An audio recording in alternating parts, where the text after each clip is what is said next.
tardes a todas y a todos, a quienes están en este auditorio y en los otros que nos están viendo vía televisión, satélite, no sé, circuito cerrado. Bueno, darles las gracias por la invitación, ¿no? a la facultad, al Departamento de Trabajo Social, a mi querida amiga Nancy, las gracias por la invitación. Y bueno, voy a intentar compartir con ustedes algunas reflexiones sobre este tema de las víctimas y el posconflicto, entendiendo que yo vengo de Uruguay, no soy colombiano, ¿no? Y la perspectiva que a veces se tiene del conflicto y de la guerra aquí en Colombia, ¿no? Esta guerra de tantos años, décadas, ¿verdad?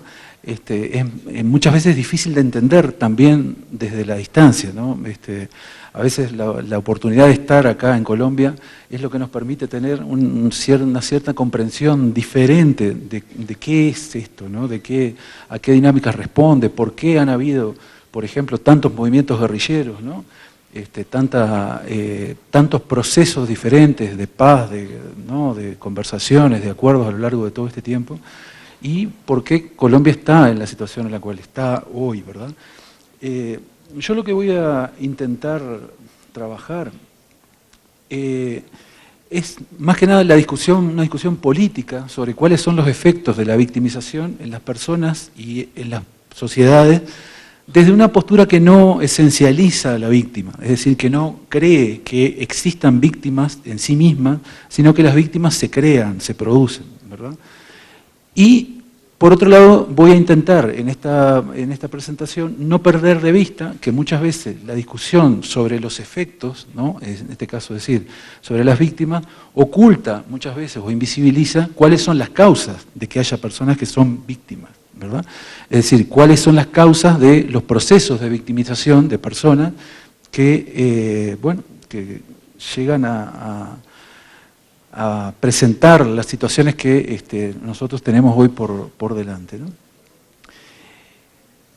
Voy a leer por una parte y por otro lado voy a hacer algunas reflexiones no leídas, ¿verdad? Pero voy a comenzar citando a Michel Viborca, que es un sociólogo francés que está trabajando hace muchos años sobre el tema de las violencias y las víctimas, que él dice, no es fácil salir de la violencia, ponerle fin concretamente. Dice, se requiere ante todo abordar los conflictos pasados evitando dos escollos. El primero, dice Viborca, es la melancolía, o sea, la incapacidad de hablar de otra cosa fuera del pasado y de los sufrimientos que lo caracterizan. El segundo, dice él, es el olvido, que es el entierro en el fondo de las memorias de la violencia para hablar únicamente del presente y del futuro. En este sentido, es necesario tomar en cuenta a las víctimas, sus memorias, lo que ha sido destruido o alterado en ellas individual o colectivamente. Se necesita concebir la capacidad de las víctimas a inscribirse o reinscribirse en lógicas constructivas de sí mismo y de la sociedad y pensar en la construcción de espacios y escenarios donde se pueda tener de manera institucionalizada nuevos debates y nuevos conflictos sin que se transformen en violencia, dejando lugar para el trabajo del duelo, es decir, para la gestión del pasado que no impida proyectarse al futuro. Esa es la cita de Viborca, entonces, que él la pronunció el año pasado en un evento acá en Colombia que se hizo en Bogotá. Las víctimas, entonces, sus sufrimientos, sus expectativas de volver a vivir una vida digna a través de procesos de restitución de derechos, son hace muchos años en América Latina, en América Central y en el Caribe, temas sustantivos del trabajo en derechos humanos, ¿verdad? Pero, sin embargo, a pesar de esta larga experiencia, digamos, de trabajo con víctimas, parece importante que nosotros nos preguntemos respecto a cuántas categorías de víctimas pueden coexistir simultáneamente reclamando un estatus de víctima, ¿verdad? Y los reconocimientos que les corresponden como tales y por su vez pensar en cómo pueden ser atendidos esos reclamos. O, como dice Vinadas, por ejemplo, que ella se pregunta, ¿cómo puede uno habitar un mundo que se ha vuelto extraño a través de la experiencia desoladora de la violencia y la pérdida? ¿Qué hacen, se pregunta ella, las experiencias de violencia al cuerpo de la persona, a la comunidad y a la nación? Por otra parte, nosotros tenemos que entender que hay determinados países o determinados lugares, y seguramente Colombia es uno de estos países, ¿no?, donde se producen sistemáticamente víctimas, ¿no? Y eso es casi una característica particular de estos países. Estas víctimas, en mi opinión, van a expresar en toda su dimensión histórica las diferentes expresiones de la violencia que se generan a lo largo de la propia existencia del conflicto. Por ejemplo, violencias sexuales, desplazamientos forzados, reclutamientos forzados, secuestros, asesinatos, desaparición forzada de personas. Y por otra parte, nos van a recordar el imperativo ético que tenemos nosotros como cientistas sociales o como ciudadanos, ¿verdad?, de oponernos al ejercicio indiscriminado de esa violencia que transforma a las personas en objetos y las va a instrumentalizar como un medio para obtener fines que les son ajenos a esas propias personas. Voy a intentar trabajar un poquito ahora lo que sería un debate sobre las víctimas y sobre su construcción social, histórica y política, ¿sí? Es decir, lo que voy a intentar plantear es que, como decía al inicio, estas víctimas no nacen las personas víctimas, ¿verdad? Son victimizadas a lo largo de su experiencia vital. Entonces, como dice Peris Blanes, la irrupción de las víctimas como protagonistas de nuestro tiempo parece inaugurar una forma nueva de experiencia social del dolor y del sufrimiento. Sánchez González va a decir, que es una autora colombiana, que en las últimas décadas, y a partir de la acción de organizaciones y movimientos de víctimas, se ha logrado incluir lentamente en sociedades que viven procesos de transición política la idea de que no solo se deben tener en cuenta los intereses de los victimarios, lo que tradicionalmente se hacía, sino también los de las víctimas. En nuestros países del Cono Sur, es decir, Chile, Argentina, Uruguay, Brasil, Paraguay, las víctimas han sido las víctimas del terrorismo de Estado, es decir, las víctimas de las dictaduras fundamentalmente, las que nos han colocado por frente definitivamente a lo que son los procesos de recuperación de memorias colectivas e individuales sobre el horror de aquella época. Y también de aquellos otros horrores y sufrimientos que han permanecido, que continúan al ejercicio de la violencia que se produjo, por ejemplo en el caso de Uruguay, en el periodo 73-84, ¿verdad? ¿Cuáles son esos horrores y sufrimientos actuales que continúan a aquellos otros? El destino de las personas que han sido detenidas y desaparecidas, que todavía no se han encontrado, aunque todos presumimos que han sido muertas, pero que nunca se encontró un cadáver, nunca se encontró, ¿verdad? Y el de los hijos y nietos que fueron secuestrados en aquella época y que tampoco han aparecido, o que en todo caso están apareciendo, ¿verdad? Es decir, que por más que nosotros estemos ahora a 30 años casi, un poquito más, de la finalización de la dictadura y de la vuelta a la democracia, ¿no?, y que hemos tenido sucesivos, digamos, periodos de gobiernos electos por el pueblo y no ha habido ninguna interrupción de tipo antidemocrático, todavía vivimos las consecuencias de aquellos procesos políticos que generaron dolor y sufrimiento en el pueblo, ¿verdad? Vieux-Borca, que era este autor francés que había citado al inicio, va a proponer lo que él llama una ruptura antropológica en la modernidad, que sería lo que él dice o plantea como la irrupción de la víctima como un sujeto social y a la vez individual, y que a su vez tiene una característica particular. Dice él, la víctima deja de ser aquella que es objeto de la violencia, dado que aun cuando esa violencia cesa, va a continuar ese estatuto identitario de las víctimas. Un poco esto que yo les decía antes, ¿no? Es decir, las personas en el Uruguay fueron víctimas del terrorismo de Estado en el periodo 73-84, pero sin embargo, hoy, en el 2015, permanecen los efectos, digamos, de aquel periodo donde efectivamente el Estado era quien ejercía violencia sobre los ciudadanos. Vieux-Borca va a plantear que en el siglo XIX comienza a aparecer lo que él denomina como la víctima contemporánea en por lo menos dos dominios. Uno, que era lo que estaban constituidos por aquellos que aparecen en el campo de batalla, es decir, los militares fundamentalmente a fines del siglo XIX, principios del siglo XX, y luego militares y civiles en la Primera Guerra Mundial para pasar a ser fundamentalmente civiles en la Segunda Guerra Mundial. Es decir, que históricamente Va a haber un proceso en el cual las víctimas eran inicialmente militares para pasar luego a ser militares y civiles y para ser fundamentalmente después casi exclusivamente civiles, ¿verdad? Y por otra parte, dice él también, que a finales del siglo XIX van a surgir las víctimas mujeres y niños. Va a descubrirse, plantea, la violencia moral que prolongaba, acompañaba o precedía a la violencia física y va a comenzar a reconocerse que las amenazas o las presiones van a extender la posibilidad de la violencia, que deja de ser entonces únicamente física. Esto significa decir que esa violencia no es solamente el ejercicio físico del daño, sino que también puede ser la amenaza, ¿verdad? O la violencia psicológica que también genera un daño que continúa aun cuando la violencia física haya cesado, ¿verdad?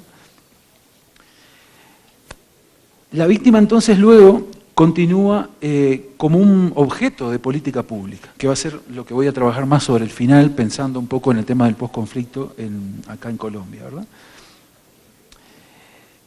Esa víctima entonces va a ser uno de los elementos del estado de bienestar y va a tomar una forma de una segurización creciente del riesgo. Es decir, cuantos mayores riesgos, mayores posibilidades de entonces pasar a ser un objeto del estado de bienestar y ser parte de algún tipo de política, ¿no?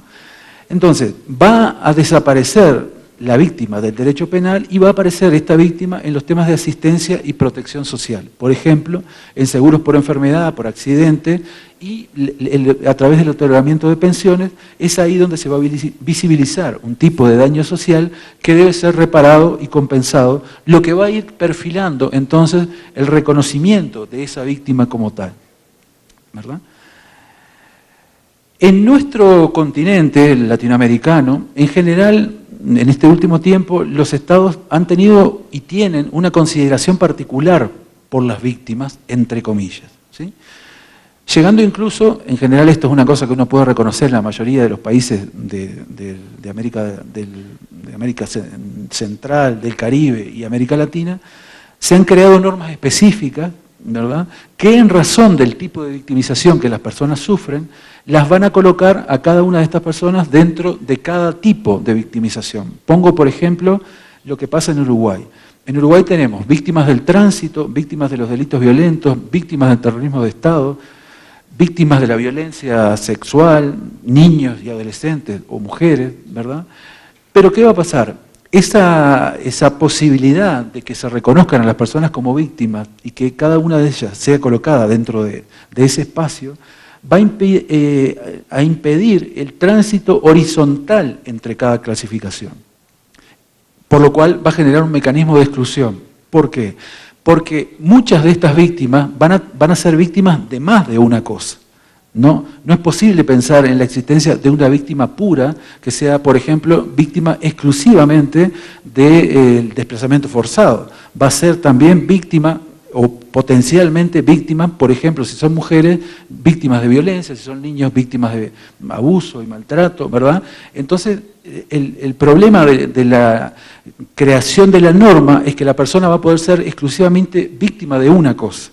Entonces, ese tránsito horizontal entre distintas categorías de víctimas que uno como persona puede ser, va a verse imposibilitado.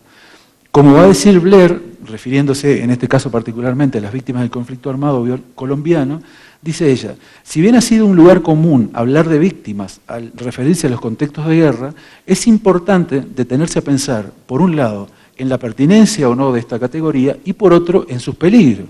En tanto, posibilidad de que se convierta en una categoría impuesta que condicione al sujeto a una situación permanente, la cual no pueda ser trascendida una vez que sean restituidos sus derechos. Y llamo la atención sobre esto, ¿verdad?, que va a ser lo que voy a intentar trabajar un poquito ahora, ¿no? Unos autores chilenos que se llaman Montenegro y Piper, analizando un poco la situación del Chile post-dictadura, van a plantear la idea de que la reconciliación, es decir, aquello que va a aparecer luego de terminado el conflicto, va a seguir la lógica de lo que ellos llaman la retórica de la marca, ¿no? Esto es, el argumento de que las víctimas han quedado marcadas a partir de una experiencia traumática que han vivido. En este proceso, dicen ellos, se ha constituido la categoría de víctima y su reparación como el centro del proceso de reconciliación. la retórica de la marca, entonces, inaugura los procesos de reconciliación a través de la conformación de un sujeto nuevo, la víctima. ¿Quién es la víctima? Entonces, un sujeto marcado por el daño, traumatizado por la violencia. La reconciliación, así, parte entonces de la definición de un sujeto marcado que debe ser reparado por el daño que se le ha infligido, con el fin de generar un campo donde sea posible transformar las relaciones de violencia en actitudes de confianza hacia la construcción de la paz. La víctima entonces va a constituirse a partir de un acontecimiento traumático que genera sufrimiento y que va a dar inicio a lo que nosotros podríamos llamar, entre comillas, una nueva vida que está marcada exclusivamente por esa experiencia de trauma, ¿verdad? El proceso de reconocimiento de esa nueva vida, que incluye la generación de una identidad que se conforma ahora también en esa construcción de víctima, necesita entonces de la reparación del daño causado de ese proceso de victimización. Las víctimas entonces no van a ser en sí mismas víctimas, sino que, tal como yo he intentado mostrar, han sido víctimas producidas por un acontecimiento, ¿no? Es decir, por un evento traumático. ¿Por quiénes son victimizadas? Personas, ¿verdad? Pueden ser victimizadas por otras personas, pueden ser victimizadas por colectivos o grupos de personas o por el propio Estado, ¿verdad? Montenegro y Piper también van a plantear que esa construcción va a pasar por distintos procesos de definición a través de discursos, leyes o formas de simbolización que van a delimitar, y esto es muy importante, quiénes o quién va a estar dentro de esas categorías. Estos procesos de definición, dicen ellos, son complejos y crean efectos de verdad y consecuencias en las vidas de las personas que están situadas en las diferentes categorías que se generan. Es decir, fundamentalmente dos, la categoría de víctima y la categoría de no víctima. El trauma, entonces, la reparación y la reconciliación van a ser los ejes centrales de esa retórica de la marca, de la cual hablan Montenegro y Piper, según la cual las heridas dejadas por la violencia deben ser sanadas y sus cicatrices curadas. Ello permitiría hacer ¿qué cosa? Asegurar una convivencia pacífica en la cual las diferencias sean controladas para que, en el caso de lo que ellos estaban analizando, ¿verdad?, los hechos de la dictadura no vuelvan a repetirse. La víctima, entonces, para Viborca, generaría lo que él llama una ruptura antropológica en la modernidad. ¿Cuál sería esa ruptura antropológica? La irrupción de la víctima como un sujeto a la vez social y como un sujeto individual, y que tiene, un poco esto ya lo habíamos mencionado antes, ¿no? Es decir, una característica particular. Va a seguir siendo víctima aun cuando los efectos de la violencia hayan cesado, ¿no? Y eso va a continuar en el estatuto de identidad de esa víctima, ¿sí? Jaumont, que es otro autor francés, ¿verdad?, va a trabajar una idea que para mí particularmente es bien potente y bien interesante para intentar comprender un poco lo que voy a ir planteando a continuación, ¿no? Jaumont va a decir que se puede percibir la existencia de lo que él llama una competencia entre las víctimas. Competencia, entendamos en el sentido deportivo, ¿no? Es decir, unos compiten contra otros para intentar ganar algo, ¿no? Y va a plantear nuevas interrogantes acerca de cómo se va a lograr el objetivo de la protección para las víctimas, por ejemplo, o de la asistencia, en un espacio que va a ser limitado, es decir, va a haber un espacio limitado para tomar decisiones y en un contexto limitado de recursos, donde esos recursos con los que se cuenta para generar protección y o asistencia a las víctimas van a ser también limitados, ¿verdad? Es decir, hay que reparar víctimas históricas y también aquellas otras víctimas que se van a ir generando a lo largo de del tiempo, ¿verdad? Y que también van a pugnar por obtener un estatus de víctima que les van a permitir acceder a distintos reconocimientos de parte del Estado, ¿no?, y también de la sociedad. Estas víctimas pueden estar ocultas ser negadas por el Estado o por la sociedad, o ser una víctima de tipo pasivo, es decir, que no reclama una cierta visibilización. Las luchas que llevan a cabo estas víctimas, o las que van a liberarse en su favor, las que dibujan el perfil de la categoría simbólica, política o incluso jurídica que se les otorgará, van a estar siempre compuestas por contrastes, ¿no? Por una parte, van a tener aspectos ventajosos, por ejemplo, va a reconocerse en la deuda, por ejemplo, que el Estado tiene con aquellas personas que han sido víctimas en procesos de terrorismo de Estado, pero también van a tener algunos aspectos que son costosos en otros planos. Y también va a fomentar como reacción algunos comportamientos que pueden llegar a tener una importante dimensión en la vida política, ¿verdad? Chaumont va a decir también que, y analizando lo que aconteció con las víctimas judías que sobrevivieron al exterminio nazi, que va a establecerse muy bien por parte de la investigación histórica que el regreso de los deportados de los campos de concentración nazi no era el mismo para todas las categorías de víctimas de los crímenes de los nazis, ¿verdad? Él va a decir que todas estas eran víctimas y sujetos de piedad, va a decir él, pero solamente algunos iban a ser recibidos como héroes y objetos de admiración por parte del pueblo. ¿Cuáles van a ser estos? Los que por sus convicciones patrióticas o antifascistas, ¿verdad?, habían sufrido el infierno de los campos de concentración a causa de su lucha contra los nazis. O cuáles aquellos iban a ser también, aquellos que habían sido deportados y que luego habían sido miembros de la resistencia. La mayoría de los sobrevivientes, sin embargo, fueron aceptados como víctimas que no habían luchado y cuyo objetivo había sido simplemente la sobrevivencia y a su vez no habían obtenido ningún reconocimiento como víctima, sino el estigma de haber simplemente sobrevivido. Es decir, ¿verdad?, que nos va a mostrar Chaumont entonces cómo luego de la Segunda Guerra Mundial socialmente se construye un estatus de víctima para aquellos judíos que habían sobrevivido al Holocausto. Los combatientes o los que habían integrado la resistencia contra los nazis fueron admirados y reconocidos, en tanto que los demás simplemente fueron un objeto de piedad. Sin embargo, muestra Chaumont, 40 años más tarde, sobre todo en la sociedad francesa, que es la que él estudia, se va a producir una inversión que él va a llamar de total. Dice, el fundamento de la discriminación social que había constituido la supuesta pasividad de los judíos ante los nazis, es decir, que los judíos habían aceptado ser trasladados en los trenes y habían terminado en los campos de concentración sin luchar, y ahí habían muerto, ¿verdad?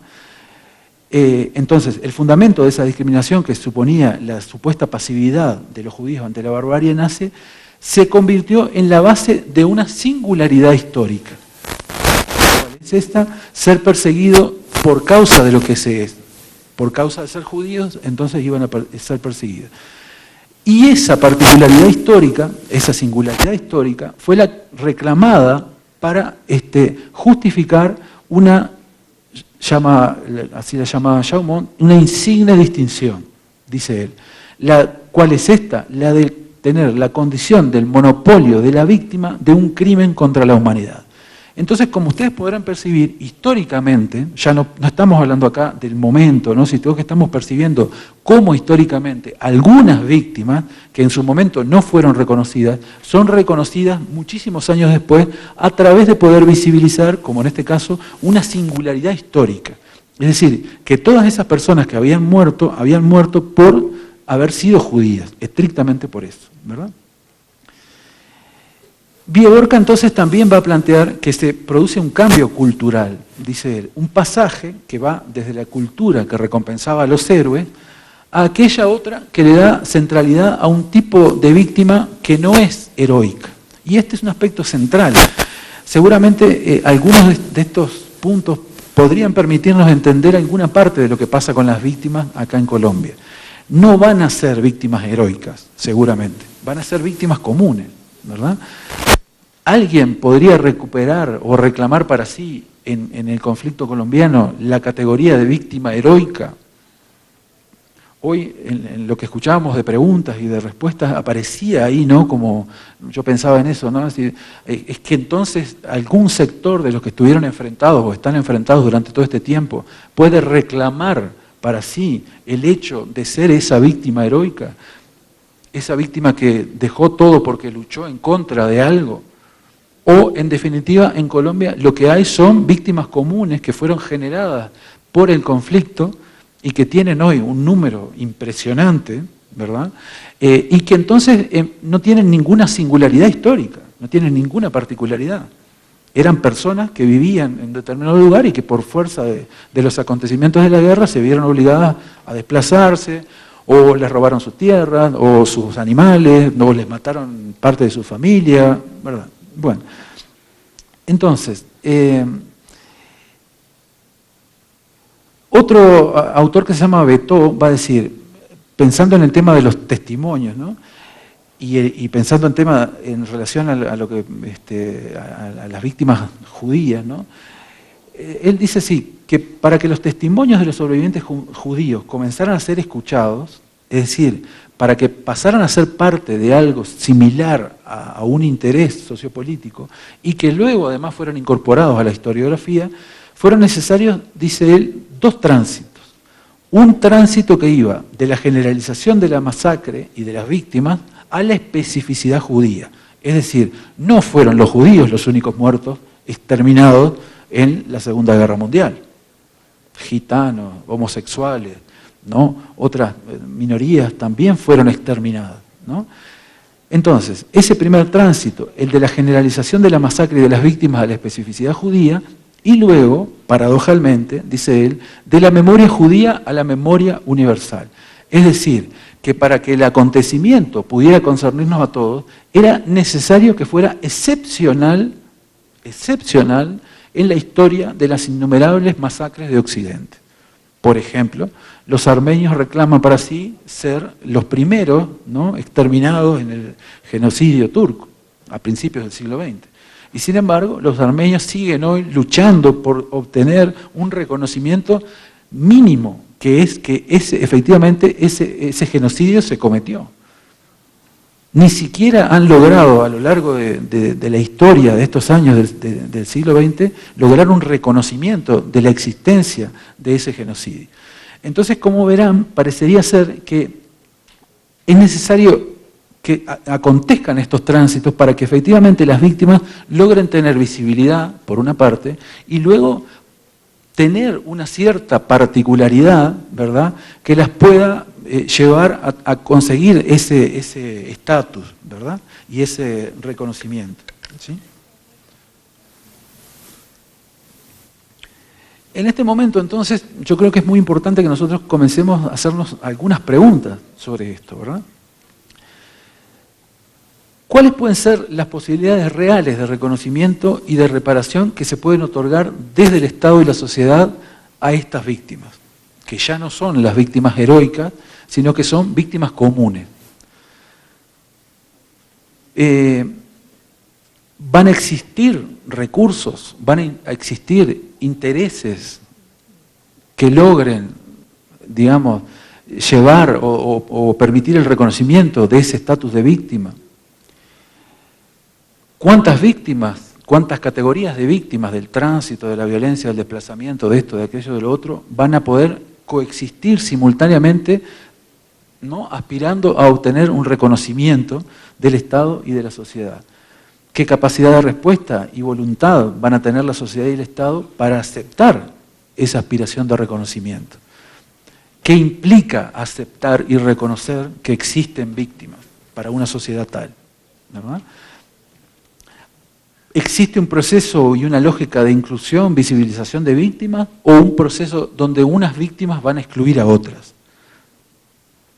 Por supuesto, yo no estoy acá diciendo que hay una intencionalidad de algunas víctimas de ocultar a otras para obtener cosas. No estoy planteando eso, ¿verdad? Estoy planteando que existen, en todo caso, una multiplicidad de víctimas que son heterogéneas en sí mismas, son heterogéneas en edad, son heterogéneas en sexo, en género, en lugares de procedencia, en los tipos de victimización, ¿verdad? Que nosotros podemos pensar a estas víctimas desde esta idea de la competencia, ¿sí?, que proponía Chaumont. Entonces, para retomar un poquito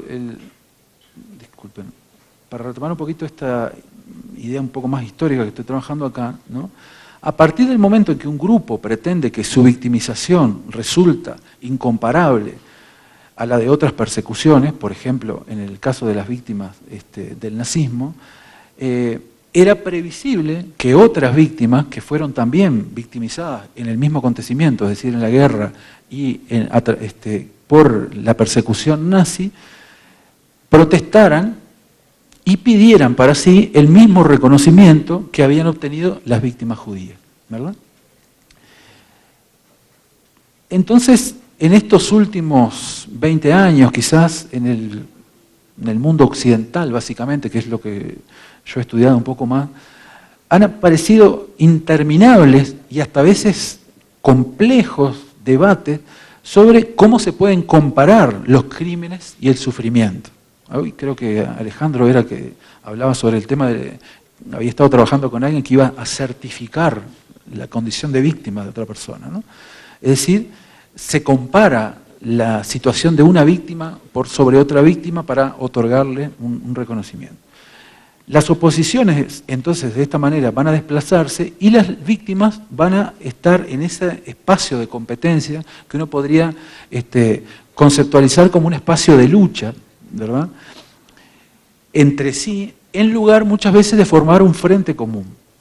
La rehabilitación moral de los muertos o la de los sobrevivientes se deteriora, transformándose entonces en una lucha por la distinción social que se estimula por el contexto general en el cual la condición de víctima se convierte en un favor envidiable. Es decir, hay una aspiración y un intento por lograr entonces ese estatus de víctima, ¿sí? El reconocimiento, entonces, es un proceso tenso de identificación por una parte y de valoración de los distintos sufrimientos individuales para encontrar luego una medida que permita reparar en forma equitativa a estas víctimas. Sin embargo, ese proceso, ¿verdad?, nunca es tranquilo, es en general un proceso de características complejas.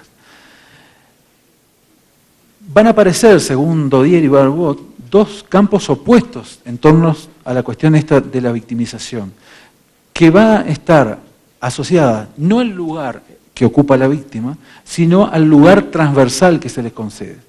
Estos dos autores ubican dos debates centrales que podrían denominarse como anti y pro victimización, donde van a explicitarse argumentos en contra, como pueden ser la creación y consolidación de nuevos dispositivos de tipo victimizante, por ejemplo, procesos judiciales, seguros sociales que generan asistidos, una ilusión, Alejandro también utilizaba hoy, me parece que muy adecuadamente el término de ilusión, que yo retomo acá con otro sentido, pero una ilusión mercantilizada de que los daños son posibles de reparar a través de compensaciones económicas, en tanto que otros van a discutir sobre el incremento y la presencia de las víctimas en los medios masivos de comunicación y por todo aquello que denominan deriva compasiva, refiriéndose a la justicia que se orienta tendencialmente hacia las víctimas.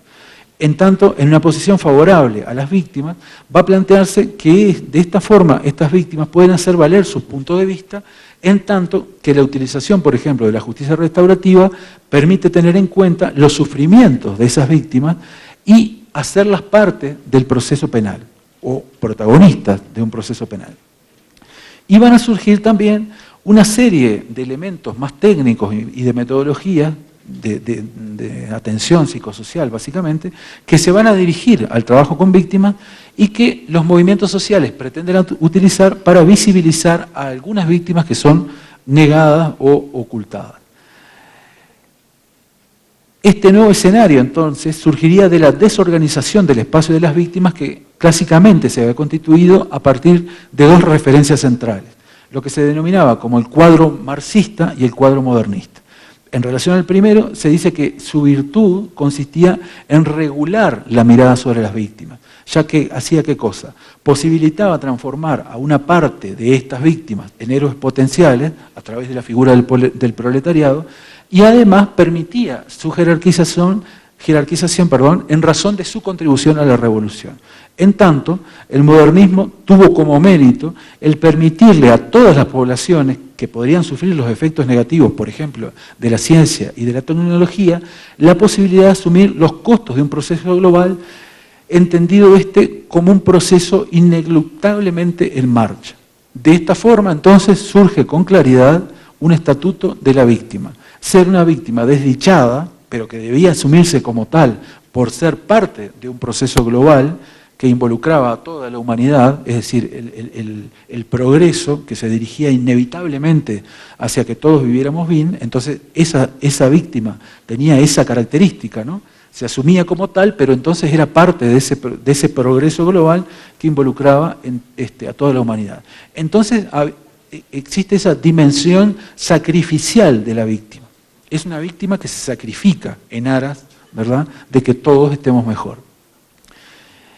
El debilitamiento, entonces, de estos dos cuadros, marxista y modernista, en términos de Dodier y Barbot, va a privar a las personas de los recursos que le conducían a ver, a través del espectáculo del sufrimiento, como ellos dicen, víctimas plenas de sentido.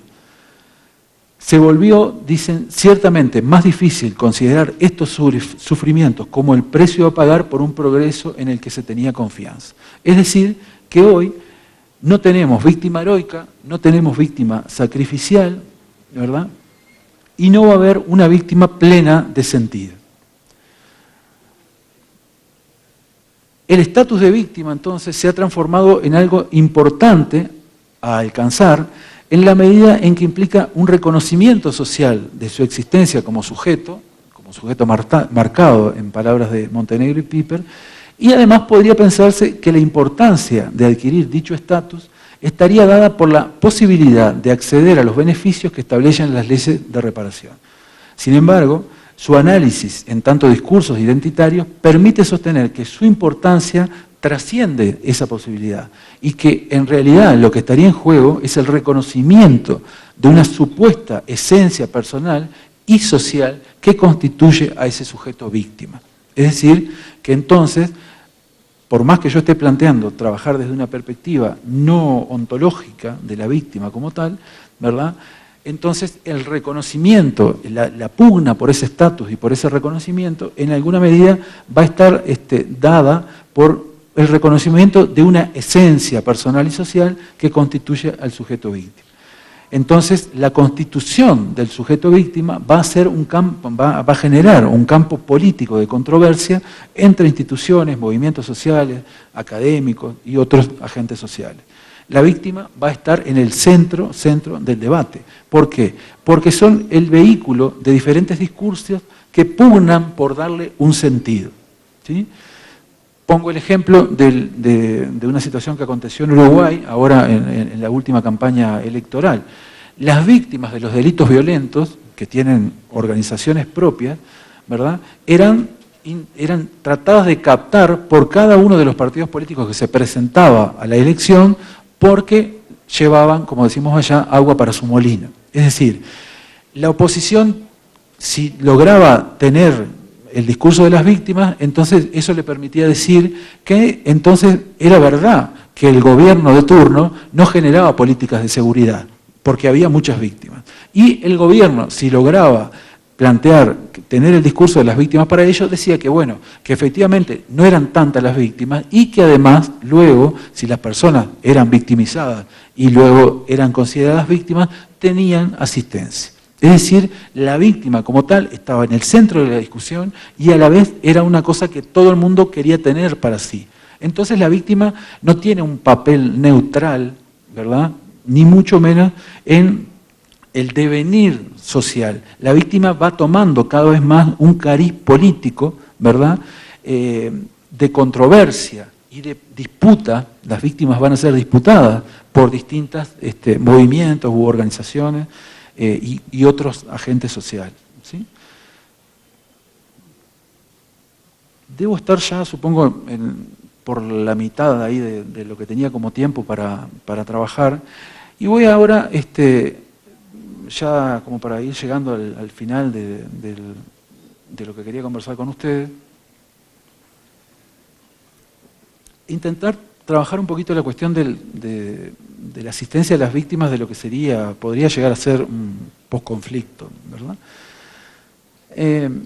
Entendiendo que, como se decía sobre el final de las anteriores ponencias, es probable que Colombia no esté en un momento de transición todavía. Así como sí han estado otros países que también han tenido guerras, por el caso de El Salvador, por ejemplo, u otros países que hemos sufrido terrorismo de Estado, donde es posible reconocer efectivamente momentos de transición, es decir, salidas de procesos dictatoriales o de guerra a otros momentos, digamos, de retorno a las instituciones democráticas, ¿verdad? Y a procesos de democracia que implican la participación del pueblo, por ejemplo, en la toma de decisiones y en la elección de los gobernantes, e incluso en la decisión de algunos temas que son de interés del país. Pongo el ejemplo del Uruguay, por ejemplo, qué pasa con el agua, ¿no? Si el agua es un recurso público o el agua puede ser una cosa privatizada, entonces se convoca un referéndum y el pueblo decide una cosa u otra, ¿verdad? Entonces, en algunos lugares, en algunos países, es posible reconocer momentos de transición que seguramente no han terminado, pero que tienen ya unos cuantos años de haber comenzado y de estar transcurriendo, ¿verdad? Es decir, que en definitiva ese proceso de transición debería dar como resultado final una vuelta, acá coloco paréntesis, ¿no? Una restauración, entre paréntesis, de una institucionalidad que se había perdido, en forma total o en forma limitada, ¿verdad? Es decir, o donde, como en el caso de los países del Cono Sur, las dictaduras habían eliminado los procesos democráticos, ¿verdad? Y entonces la vuelta es a la institucionalidad democrática en su globalidad, o en otros países, como por ejemplo Colombia, donde la institucionalidad democrática permanece en tanto el conflicto acontece, ¿verdad? Por lo tanto, ahí no cabe estrictamente hablar de una vuelta a la institucionalidad que se perdió, sino a la recuperación de formas democráticas de convivencia sin violencia, ¿sí? Por otra parte, como también mencionaba hace un ratito, es importante y fundamental comprender que esos procesos de transición no dan inmediatamente, ¿no? Los resultados que uno esperaría. No necesariamente una vez vuelta a la democracia, por ejemplo, en el caso uruguayo, se resuelven los problemas vinculados a los daños y sufrimientos de las víctimas del terrorismo de Estado. Mencionaba las situaciones vinculadas a los detenidos desaparecidos y a los hijos y nietos que fueron desaparecidos o secuestrados también en el proceso de dictadura, ¿verdad? Es decir, entonces, que las transiciones políticas no van a asegurar para las víctimas la reparación completa. Y esto es un aspecto fundamental a tener en cuenta, ¿no? Porque quizás uno esté pensando en que la culminación de la guerra o la firma de un acuerdo de paz implica necesariamente, ¿verdad?, que las víctimas entonces van a tener asegurada, digamos, su asistencia o la reparación de su daño, ¿sí? Podríamos entonces hablar, seguramente, y sea esto más adecuado, de procesos de construcción de paz, que pueden permitir simultáneamente la existencia de movimientos que tratan de acabar con un conflicto, aun cuando el conflicto permanezca. Pero el proceso de construcción de paz, entonces, trasciende efectivamente al cese del conflicto armado, ¿verdad? Siguiendo a Rederberg, esa actividad de construcción de paz tendría dimensiones preventivas, paliativas y reparativas. Dice ella que entonces eso reflejaría una tensión entre dos posiciones. Una posición minimalista, que quedaría reducida a la superación de las secuelas del conflicto, y otra maximalista, que se enfocaría en la detención de la guerra y en el fomento del desarrollo del país como forma de superar las causas estructurales del conflicto. Esta es claramente una discusión actual en Colombia, ¿no? Es decir, ¿hacia dónde se va? hacia el fin de la guerra simplemente, ¿verdad? Y a las secuelas del conflicto, o se comienza a pensar en un proceso de desarrollo del país sin guerra. La respuesta a esto seguramente, o las respuestas a esto, sean parte central de los debates, ¿verdad? Algunas preguntas para pensar lo que nosotros podríamos entender como un proceso que implicaría que luego del conflicto o cesado el conflicto armado, comenzaran procesos de reparación del daño a las víctimas, ¿verdad?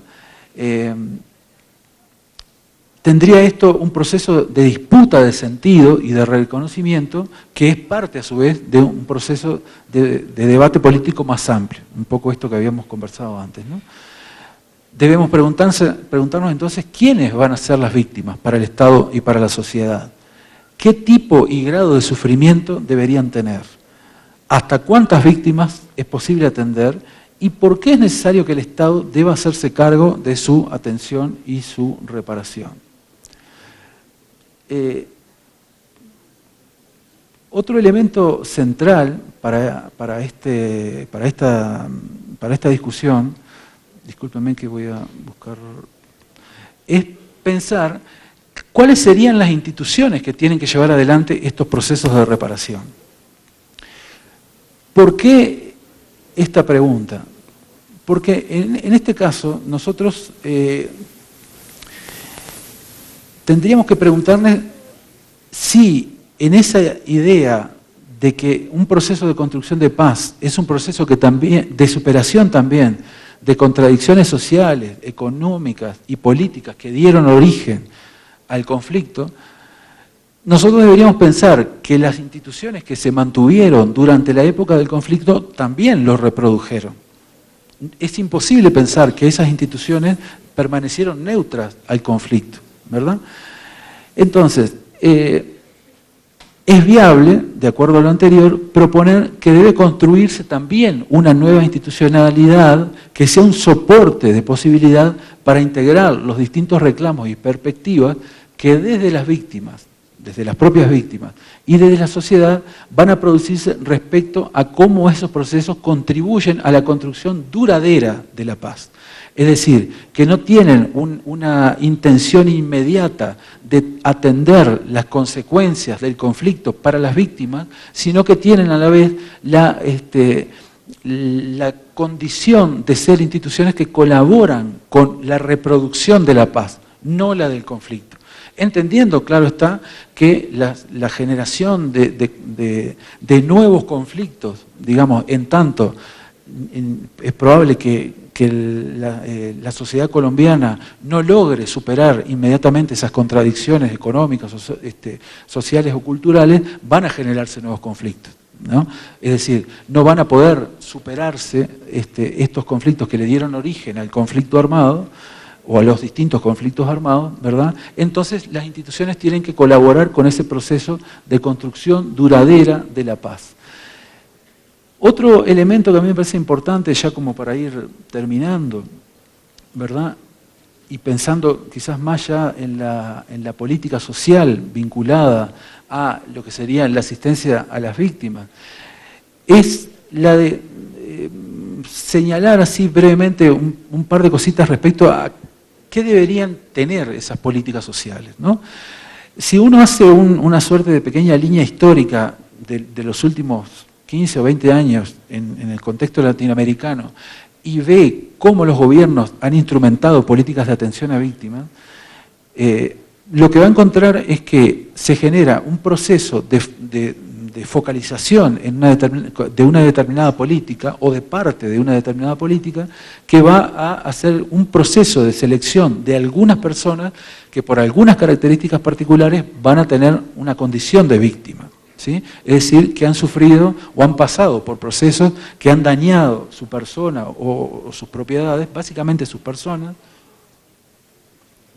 y que entonces luego van a ser reconocidas por el Estado y entonces van a pasar a ser parte de procesos de asistencia. Entonces, hay un proceso de selección de personas para que cumplan con esos requisitos, ¿verdad?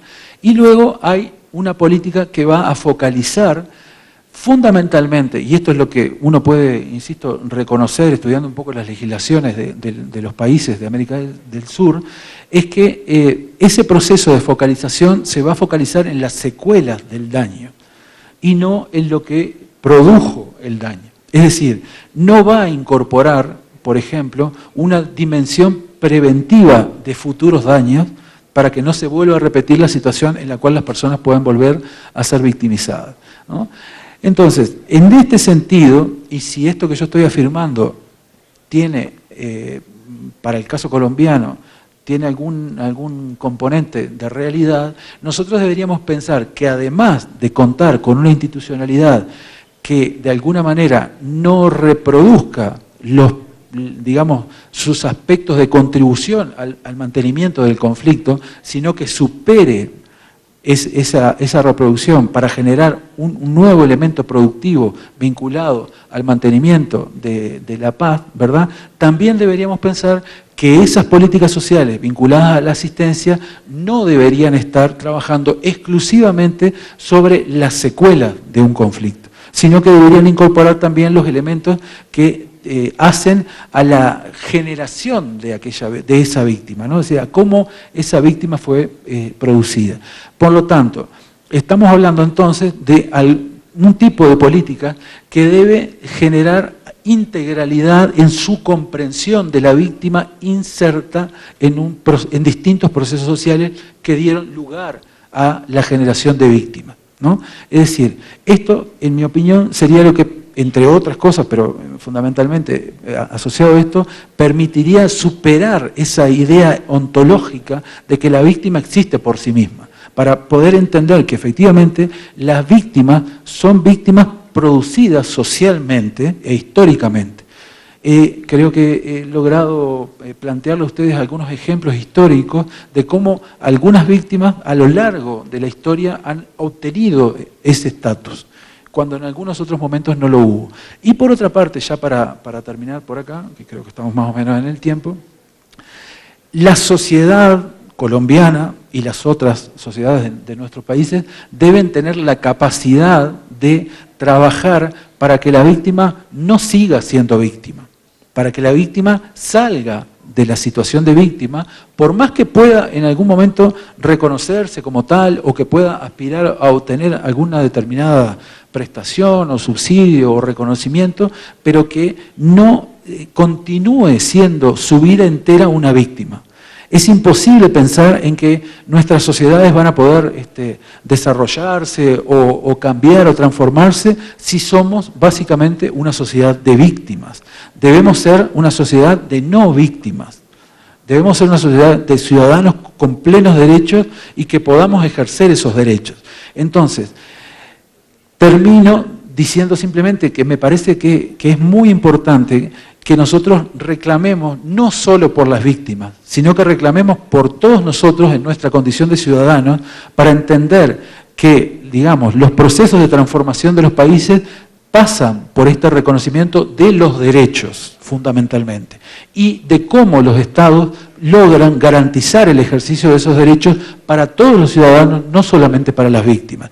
Entonces, creo que en este campo el desafío mayor está en esta cuestión, ¿no? Es decir, en cómo nosotros reconocemos que esas situaciones de daños están insertas, ¿verdad?, en un proceso más amplio de recuperación o de garantía del ejercicio de los derechos de todos como ciudadanos y no solamente de las víctimas. Termino entonces por acá, agradezco la escucha y bueno, si tenemos la oportunidad de intercambiar, con mucho gusto. Y quisiera simplemente volver en 2 palabras a felicitar por el evento. Realmente es una cosa muy buena estar desde acá arriba viendo tantas caras jóvenes, ¿no?, que seguramente van a a poder, bueno, después de aquí, seguir siendo aquellos protagonistas de estos debates, de estas discusiones, y quienes impulsen y construyan los procesos de paz, ¿no? Que en el caso colombiano seguramente la paz no se está haciendo solamente en Cuba, seguramente la paz se hace acá también. Entonces me parece que esa conciencia de que son ustedes los que contribuyen fundamentalmente a que esa paz sea duradera y que efectivamente se construye, creo que está acá y no solamente en los ámbitos políticos donde se están negociando y acordando algunas cosas. Así que bueno, reitero el agradecimiento y bueno, han sido muy amables.